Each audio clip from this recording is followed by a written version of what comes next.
जय हिंद। देखिए 2 अगस्त को मोदी जी ने एक नया प्लेटफॉर्म चालू किया पेमेंट के लिए, जिसका नाम है ई रूपी। ये यूपीआई की तरह ही काम करेगा, लेकिन एकदम यूनिक होगा। इससे चोरी नहीं हो पाएगी, जिस काम के लिए दिया जाएगा वही होगा। आखिर ये वर्क कैसे करेगा, इसको समझते हैं। बड़ा सिंपल सा चीज है, ये वर्क कैसे करेगा। देखिए, जो ई रूपी आया है वो एक्चुअल में ई रूपी ना होके वो यूपीआई का ही एक एडवांस वर्जन है। देखिए, रूपी यूपीआई के आगे ई रूपी कर दिए। अब यूपीआई है वो अलग टॉपिक की चीज हो जाता है। तो देखिए, इसका जो शुरुआत हुआ है 2 अगस्त 2021 को हुआ है, और यूपीआई जो था बहुत पहले से चल रहा है, 11 अप्रैल 2016 से ही चल रहा है। इन दोनों को बनाया है हमारी एनपीसीआई ने। ये क्या चीज है एनपीसीआई? इसको होता है national payment corporation of India. यही देश में जितना भी पेमेंट होता है, आप ट्रांसफर कैसे भी करते हैं पैसा वगैरह, इसी को ये सारा चीज कंट्रोल करता है। इसे कहते हैं, इसी के अंडर सब आते हैं, इसलिए इसे अम्ब्रेला कहते हैं। मतलब इसी के छतरी के अंदर सब आते हैं, एनपीसीआई के अंतर्गत। अब ये कैसे काम कर रहा है समझिए ध्यान से इसको।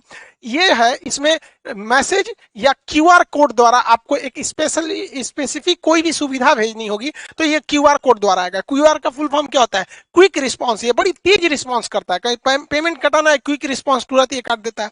अब किसी के पास ही छोटका मोबाइल हुआ है ये वाला, अब इसमें क्यूआर कोड आएगा नहीं, तो इसमें एसएमएस जाएगा, शॉर्ट मैसेज सर्विस। ये एसएमएस के थ्रू आपको एक कोड मिल जाएगा। वो कोड जिसको दीजिएगा उतने बदले आपको वो सुविधा दे देगा। तो ये आता कैसे, अब ये कैसे काम करेगा इसको ध्यान से समझते हैं। जैसे अगर सरकार किसी को कंबल देना चाहती है, तो सरकार के पास पहले यही 2 ही रास्ते थे, या तो उसको कंबल दे या तो उसको पैसे दे। बीच में से पूरा कंबलों गायब हो जाता था, पैसों गायब हो जाता था। किताब देना चाहती है तो भाई कोई भी चीज, या कपड़ा देना चाहता है, खाना देना चाहती है, तो सरकार के पास यही रास्ते हैं। अगर सरकार खाना देगी तो दो कई तरह से घोटाला, लोग खाने का पैसा मार जाएंगे या खाने की क्वालिटी गिरा देंगे। अभी सरकार ने कहा था मास्क बांटने के लिए 20 रुपया की जगह पे 2 रुपया वाला मास्क बांट दिया था, 50 रुपया मास्क बोला था तो 2 रुपया वाला बांट दिया था। अलग अलग चीज में सरकार पहले देना कुछ चाहती है, वहां तक पहुंच नहीं पाता है, तो इसको ये पूरी तरह से खत्म कर देगा। क्योंकि ये स्पेसिफिक जिस पर्पज के लिए दिया जाएगा, आप वही काम यूज ही कर सकते हैं, और जिसे दिया जाएगा वही यूज कर पाएगा। कैसे करेगा इसको समझिए। जैसे मान के चलिए ये एक किसान है भाई साहब, इनको, ये एक पर्सन है, इनको किस यूज के लिए सरकार पैसा देगी? सरकार ने इन्हें 1000 रुपया देना चाहती है कि आप जाके फर्टिलाइजर यूरिया वगैरह खरीद लीजिएगा।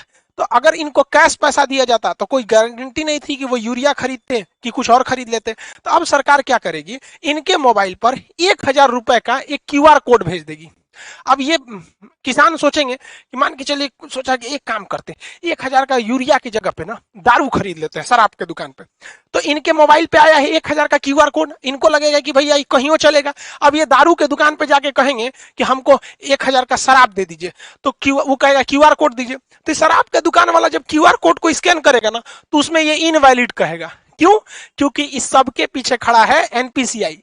एनपीसीआई जो है, इसने शराब वाले को ये वाला क्यूआर कोड का एक जुड़वा भेजा ही नहीं है। मैच करेगा तब ना पेमेंट होगा, इसने भेजा ही नहीं है। इसने किसको भेज रखा है? भारत में जितने भी यूरिया के दुकान वाले हैं उनके पास भेज दिया है यहाँ पर। यानी ये क्यूआर कोड अगर इन्हें यूरिया या फर्टिलाइजर खरीदने के लिए दिया गया है, तो एक ही साथ एनपीसीआई क्या करता है, एक इनके मोबाइल पे भेजता है और एक सिस्टम में अपलोड कर देता है, किसके? फर्टिलाइजर यानी यूरिया वाले के पास। तो यानी ये वाला क्यूआर कोड ये हिंदुस्तान में कहीं भी जाएंगे यूरिया वाले के पास मैच कर जाएगा, बाकी ये किसी को दिखाएंगे मैच नहीं करेगा। तो देखिए, इनको 1000 का यूरिया भी मिल गया, आई चाह के भी इसका दूसरा यूज नहीं कर सकते। जैसे मान के चलिए ये बाबा है, इनको 2000 रुपए का इलाज कराने के लिए सरकार ने पैसा दिया कि भैया आप जाइए 2000 रुपए का इलाज करा लीजिएगा, ये फलाना दवा खरीद लीजिएगा, आपके बुढ़ौती के लिए काम आएगा। इन्होंने सोचा 2000 रुपया का हमारे पास क्या आ गया है, क्यूआर कोड आ गया है।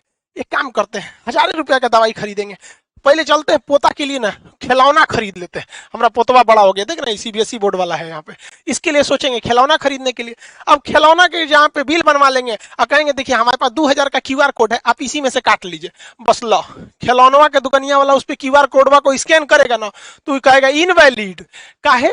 ई भैया ई बैठल है कौन? एनपीसीआई। ये बहुत होशियार है। जैसे ही सरकार क्यूआर कोड देती है तो 2 गो देता है, एगो ई बाबा को देगा और जो दवाई इनको लेना है उस दवाई वाले के पास भेज देगा। इसका मतलब इनका 2000 का क्यूआर कोड इसका जो जोड़ा है मैच करेगा तभी ना जी, जैसे ताला चाबी मैच करना चाहिए कि नहीं करना चाहिए, तो इनका जोड़ा जो मैच करेगा दुनिया के किसी चीज से मैच नहीं करेगा। वो जब भी मैच करेगा तो दवाई वाले से मैच कर जाएगा। अब जाएंगे 2000 रुपये जहां दवाई वाले को देंगे वो स्कैन करेगा, धड़ाक से हो जाएगा। यानी ये क्यूआर कोड जो एनपीसीआई देगी ई रूपी के तहत वो जोड़ा में देगी, एक आपको देगी एक दुकान वाले को। इसीलिए कहता है जिसको देगी वही यूज करेगा और जिस काम के लिए देगी वही काम कर सकते हैं। एक और एग्जांपल समझते हैं। मान के चलिए आजकल एजुकेशन में महिलाओं को एजुकेशन बहुत जरूरी है, तो महिला एजुकेशन के लिए बबनी को पैसा दिया गया कि जाओ तुम 5000 का किताब खरीदो, तुम पढ़ोगी देश आगे बढ़ेगा।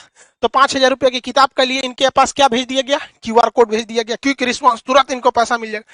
ये सोचेगी, सोच रहा 5000 की किताब खरीदने से अच्छा है ना चलते हैं ब्यूटी पार्लर में मेकअप करवा लेते हैं। मेकअप में बहुत पैसा लगता है, कुछ पोत देती हैं सब, एगो झाड़ू रख ले रहती हैं सब छोट साइज का, अखिया उठा देती हैं ऐसे छज्जा जैसन बना देती हैं सब। तो मान के चलिए मेकअप करा लेगी। अब मेकअप करेला के बाद कहेगी देखिए हमको मोदी जी ना 5000 रुपया का क्यूआर कोड दिए हैं, आपको पैसा चाहिए था, लीजिए स्कैन कीजिए। तो निकालेगी स्कैन करने के लिए, ब्यूटी पार्लर वाला कहेगा नॉट मैच, जा एक तो मेकअप हो गया, अब मैच ना करेगा। काहे कि जो एनपीसीआई है ना इसने क्या किया है कि 5000 रुपया का क्यूआर कोड एकरा मोबाइल में तो भेजबे किया है, साथ ही साथ जिस किताब के लिए भेजा गया है वो किताब कहां कहां बेचती है, जहां जहां वो किताब बिकती है उस दुकानदार के पास भी है वहां पर, तो वही किताब ये वाले में मैच करेगा। समझ में आ गया कि नहीं आ गया? दूसर कोनो चीज में मैच नहीं कर सकता है, ये फायदा है। इसीलिए इसे कहा जाता है कि स्पेसिफिक पर्सन ही यूज कर सकता है और उसी काम के लिए यूज कर सकते हैं जिसके लिए इसे भेजा गया है। ये क्यूआर कोड जो है ई रूपी का, ये बनेगा कैसे? अब देखिए कैसे बनेगा, उसमें बैंक बनाएंगे, सब बैंकों की जिम्मेदारी है। अभी शुरुआत में कुछ बैंक है जैसे एसबीआई, एचडीएफसी वगैरह वगैरह, धीरे धीरे सारे बैंकों को इससे जोड़ दिया जाएगा। बैंक के पास ही ये अधिकार होगा ये प्रीपेड सर्विस देने के लिए। जैसे मान के चलिए बहुत सारी कंपनी है, डेल कंपनी है, अमेरिका की डेल कंपनी या कोई कंपनी है, वो चाहती है अपने किसी वर्कर को मुंबई भेजी है काम से कि अब मुंबई में उसको रहने के लिए बढ़िया होटल चाहिए, तो उसने वर्कर को दिया कि लो भैया 20,000 रुपया तुम ताज होटल में रह जाना, क्योंकि मेरी कंपनी का नाम होगा, ताज होटल में रहोगे तो। लेकिन वर्कर सोचेगा ताज होटल में ना रह के कोनो और होटल में रख देते, पैसा बचा लेंगे, तो कंपनी को लॉस लगा कि नहीं लगा? तो अब कंपनियां क्या करेंगी, धीरे धीरे जब ये एडवांस होगा तो वो क्या करेगा, डेल कंपनी किसी बैंक को कहेगा कि हमको 20,000 रुपया का ताज होटल का एगो कूपन दे दीजिए, क्यूआर कोड दे दीजिए। तो ये 20,000 का देगा तो कुछ अपना चार्ज भी लेगा, 20,000 का देगा तो। अब बताइए ये आदमी जो कंपनी थी या सरकार थी उसने कूपन बनाने को दिया, तो ये बैंक किसको रिक्वेस्ट भेजेगा, एनपीसीआई को। ये 1 सेकंड के अंदर अंदर इसको कोड बना के दे देगा। एनपीसीआई 3 गो कोड बनाएगा। पहला एगो रखेगा अपने पास कि बाई दी वे कोई विवाद हो गया तो हम मैच कर लेंगे, एगो उस वर्कर बाकी बैंक को दे देगा। तो बैंक किसको देगा, एगो वर्कर को कि हाँ भैया ले जाइए आप ताज होटल में रुकिएगा। एगो स्कैन करने के लिए कहां चल जाएगा, ताज होटल के पास। अब लो तुम ओबराय होटल में लगाओगे, किसी और होटल में लगाओगे, वो सुनबे नहीं करेगा। क्यों? क्योंकि एक जोड़ा उस कर्मचारी के कहां पे था, वाउचर में दिया गया था मोबाइल में स्कैन करने के लिए। एगो किसके पास था, ताज होटल के पास, और एगो किसके पास है, एनपीसीआई के पास, कि बाद में कोई विवाद हो जाए कि ना मैच नहीं कर रहा है और कंपनी का ना ताजे होटल का ही है, मैच क्या नहीं करेगा, तो ये सुलझा सके। समझ में आ गया? इसके अलावे एगो ये अपने पास इसलिए रखता है कि मान के चलिए इसने भेजा और कर्मचारी आया ही नहीं, 1-2 साल तक नहीं आया, तो बाद में वो वाउचर बर्बाद नहीं ना होगा। तो एक फिक्स टाइम के बाद एनपीसीआई कहेगा अरे उसे ताज होटल में जाइए, नहीं रहा है, 2 साल हो गया, एक काम कर जिसका है पैसा वापस कर दे, लो भैया। तो इतना वेल डिसिप्लिन हो जाएगा ये चीज जिसका कोई हद नहीं। अब सरकार पहले याद कीजिए, पहले राजीव गांधी जब प्रधानमंत्री हुआ करते थे उस समय की बात है, वो कहते थे 100 रुपया भेजती है सरकार तो 55 रुपया पहुंचता है।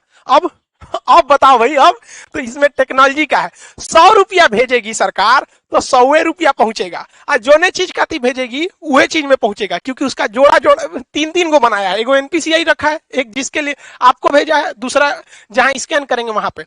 अब जैसे मान के चलिए किसी को, अब आप इतना तो समझ ही गए, अभी सरकार ने कुछ मंत्रालय को इसमें किया है, आगे जाके सारी चीजों को इसी से जोड़ दिया जाएगा, वही काम ही आ सकता है। कई ऐसे डिपार्टमेंट है सरकार के जहां सरकार देती है पेट्रोल भरवाने का पैसा कि लीजिए फलाना अधिकारी हैं आप, पेट्रोल भरवा लीजिएगा 10,000 का और दौरा कीजिए गांव गांव में विकास हो रहा है कि नहीं। तो सर अधिकारी क्या करते थे सब, घर में सुतते थे सर, अब पेट्रोलों का पैसा बेच देते थे सर। अब सरकार ये ना करेगी, अब सरकार उनको 10,000 रुपया का पेट्रोल ना देगी, 10,000 रुपया का क्यूआर कोड देगी। लो बउआ तू 10,000 का क्यूआर कोड लो, और भारत के पेट्रोल पंप को भी वो क्यूआर कोड सेम दे देगी कि हमारा अधिकारी जहां आएगा पेट्रोल भरवाएगा, क्यूआर कोड दिखाए दे देना। अब अगर वो घरे में बैठल है, कैश पैसा आना नहीं है, टाइम के अंदर खत्म नहीं होगा, तो एनपीसीआई वापस पैसा सरकार को भेज देगा। अब लो, तो इसीलिए इसे कहा जाता है कि स्पेसिफिक पर्पज के लिए ही स्पेसिफिक इंसान ही यूज कर पाएगा। तो ये पूरा खेल चल रहा है एनपीसीआई के अंडर में, वो काफी मैच कर रहा है इसको। इसके और भी बहुत सारे फायदे हैं। पहला कि इसके लिए किसी भी तरह के नेट की जरूरत नहीं है, आपको जरूरत नहीं है, जो पैसा काटेगा उसको जरूरत है। अब मेरे पास क्यूआर कोड आ गया है, तो हमको क्या जरूरत है नेट कोड का, जो पैसा काटना है जो दुकानदार है उसके पास रहना चाहिए, पर्सन के पास नहीं रहना चाहिए। इसके लिए किसी एप्लीकेशन की जरूरत नहीं है। पहले आप पेमेंट पैसा देते थे यूपीआई के थ्रू या किसी के थ्रू, तो आपको कोई ना कोई, चाहे गूगल पे रखिए, पेटीएम रखिए, भीम रखिए, फोन पे रखिए, अब बड़ी ज्यादा था ससुरा पेमेंट ऐप, तो कोई ना कोई एप्लीकेशन की जरूरत है। ऐसा कोई अभी एप्लीकेशन की जरूरत नहीं है, आपके मोबाइल पे क्यूआर कोड आ जाएगा, रजिस्टर मोबाइल। दूसरा, इसमें किसी भी तरह के रजिस्ट्रेशन की जरूरत नहीं है।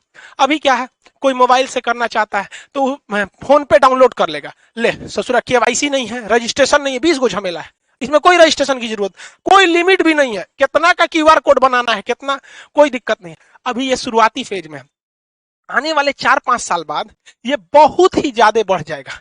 एक वक्त था, आज से 10 साल पहले लोग एटीएम यूज करने नहीं जाते थे। एगो बैंक का एटीएम था ससुरा, कौन बैंक का था, आईसीआईसीआई का था कि एचडीएफसी का, उसमें हम आज से 10-12 साल पहले एटीएम का कड़वा लगाए थे, तो अंदर लेके चल गया था, धक धक करने लगा था, सोचा हमारा कड़वा अंदर ले गया, देगा कि नहीं देगा। लेकिन आज देखिए एटीएम कितना फेमिलियर हो चुका है, तो धीरे धीरे ये भी काफी फेमिलियर हो जाएगा। अब आप समझ गए कि ये स्पेसिफिक काम में ही इसे यूज किया जा सकता है। आने वाले वक्त में सारे लोग अब ऐसे ही करेंगे। जैसे कोरोना में किसी को आपको खाना देना है, तो एक काम कीजिए, आपको मान के चलिए दिल्ली के लोगों को खाना देना है, तो आप क्या कीजिए, 1000 क्यूआर कोड बना लीजिए, और उस क्यूआर कोड का एक कॉपी तो एनपीसीआई के पास रहेगा, आपको दुइये को ना मिलेगा। तो आप क्या कीजिए, उस 1000 क्यूआर कोड को दिल्ली के होटल को दे दीजिए, और बाकी बचा को 1000 जनता को दे दीजिए। तो वो क्यूआर कोड कहां जाएगा, होटल में, खाइबे करेंगे, बाकी तो पैसा मिलेगा नहीं। तो जिस काम में जाएंगे अब पैसा वहीं यूज होगा। बहुत बहुत धन्य है भैया ये टेक्नोलॉजी जो आया, अगर ये टेक्नोलॉजी नहीं रहता, नेट इतना नहीं रहता, तो बहुत ये सब चीज बहुत मुश्किल थी। और एक तरह से अगर आप देखेंगे ना, तो डिजिटल इंडिया का यही फायदा है। और डिजिटल इंडिया को सफल बनाने में सबसे ज्यादा अगर कोई योगदान है तो जियो ने जो शुरुआत में फ्री दिया, लोगों को इतना ना आदत दिला दिया कि लोग अब डिजिटल हो गए। पहले डाटा बहुत महंगा मिलता था, 999 में 1 GB ऐसे करके 3G मिलता था, और रात भर अगर डाटा ऑन हो गया, सुबह उठते आदमी देखता था डाटा ऑन, अरे बाप मर गए रे ससुरा, सब उड़ जाएगा। आज कोई टेंशन ही नहीं, सबका डाटा हमेशा ऑन रहता है। तो इसमें जियो ने भी बहुत ज्यादा योगदान दिया है, दुनिया में सबसे सस्ता डाटा हम लोग को देकर। आई होप आप इसको समझे होंगे। मिलेंगे नेक्स्ट क्लास में। जय हिंद।